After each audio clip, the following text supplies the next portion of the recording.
3 günlük güclü qar yağışından sonra nəhayət ki hava günəşləndi və qar əriməyə başladı. Bugün yenə bizdə təndir günüdür. Təndiri odlamaq üçün ilk olaraq gedib çılığa bağlaması gətiririk. Bu xırda ağac budaqlarından ibarət bir bağlama olur.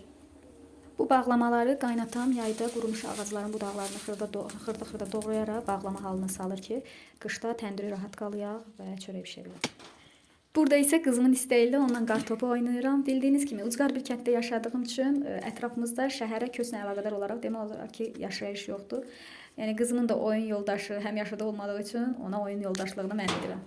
Bugün təndir çörəyi ilə bərabər uşaqların istəyinə görə bulki xəmiri də yoğurmuşdum. Bildiyiniz kimi qar yağdığına görə biraz elektrik xətləri zədələnib. Bizdə düzdür gecələr işıq olur, amma gündüzlər xətlərin təmiri ilə əlaqədar işıqlar olmur deyə.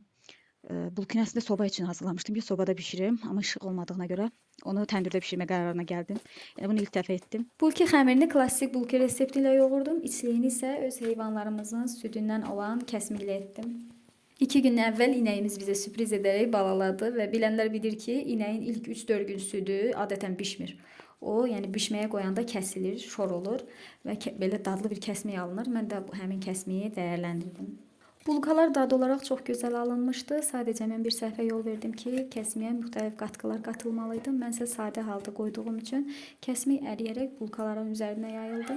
Növbəti bişirmədə buna diqqət edərəm. Bu günlük də bu qədər. Ümid edirəm sizin üçün maraqlı bir vlog oldu. Əgər belə formalı videolar, çəkilişləri sevirsinizsə, rəylərdə qeyd etməyi unutmayın.